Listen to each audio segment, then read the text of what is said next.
This episode was laughable at best. Laughable. It was so bad from start to finish. You had Jericho out there with that old pizza guy. What the hell is going on? Anna Jay can't talk for a work to save her life. It's awful. This whole opening segment was dreadful.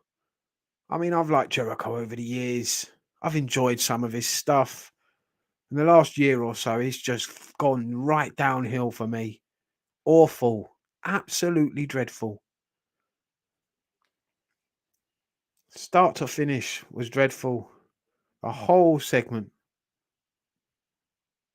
I haven't liked this Jericho Appreciation Society. I don't like anything they're doing at the moment. I don't like the thing they're doing with Daniel Garcia.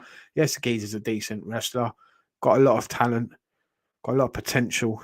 But he's stuck with the Jericho thing and it's not working for him. You can see he's frustrated. Sammy Guevara just stuck in the background. The guy's a star as a heel. Much more over than Jericho at the moment, and he's just being forgotten about. Him and Ty Conti in the background. They're heat getters. And they're just stuck in the background. Jericho just trying to get himself over. The ego trip he's on at the moment is astounding, making himself Ring of Honor champion of all things. Have a word. Behave. The match, Danielson and Matt Menard, was a squash match pretty much. All you've got to say, really. You knew who was winning this. There's no way Daddy Magic is beating the Dragon. No way. Wheeler Yuta got schooled on the mic. I like the whole thing from him and MJF tonight. I thought that was pretty decent, the way they told it, and they ended in the box with Wheeler Yuta beating the shit out of Maxwell, and then Maxwell screaming at the fans. That's probably the highlight of the show, and MJF is the highlight of the show. He's everything about this show at the moment. It's decent. Let's have it right. That ain't John Moxley versus Juice Robinson, that's for sure. John Moxley versus Juice Robinson was a decent match. But overall,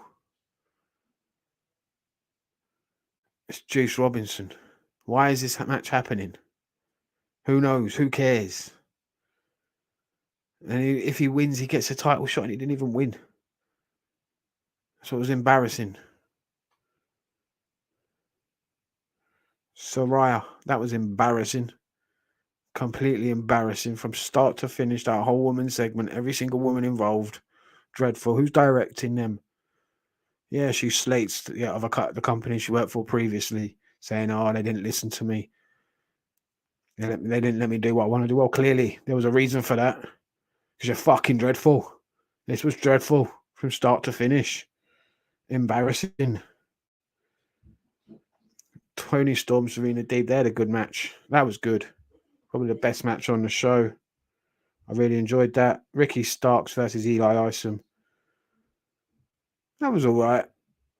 Starks is a star. He deserves a lot more. That's for sure. And then we had the main event. Bandito versus Jericho. And it was okay, I suppose. Jericho's not a Ring of Honor champion for me. I'm sorry. Like I said, I've enjoyed the geezer over the years, but now, no, he's not someone I think of as Ring of Honor champion. People will say, "Oh, they're doing it to get more viewers on. He's a big name. He can attract people." Second Danielson. Why not him as a champion? Castagnoli was fine as a champion. You had him a champion for what, a week? People are complaining about how people were mistreated in the WWE, weren't given a chance. What has Claudio done since he's come here? What have a lot of them done? Nothing. Like, you come in, you see him for a couple of weeks, and they disappear for a couple of months. They're like part-timers, half of them, as and when required.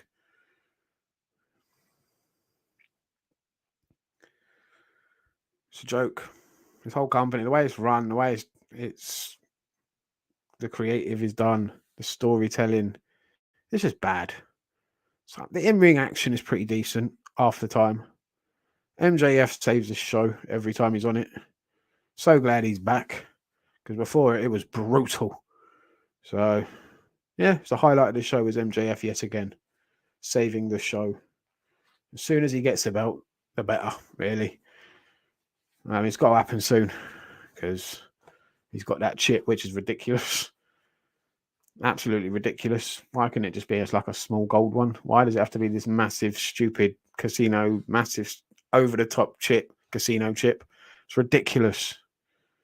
He looks ridiculous carrying it around. It would be much better if it was just a small one in which he could, flick it up and down and catch it and say, look what I've got.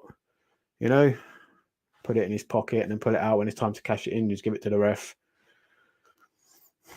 That would make more sense. Wouldn't be so ridiculous. This show was ridiculous. Anyway, I'm out of here. Thanks for watching. Short and sweet, just like me. See you next time. Ta-da.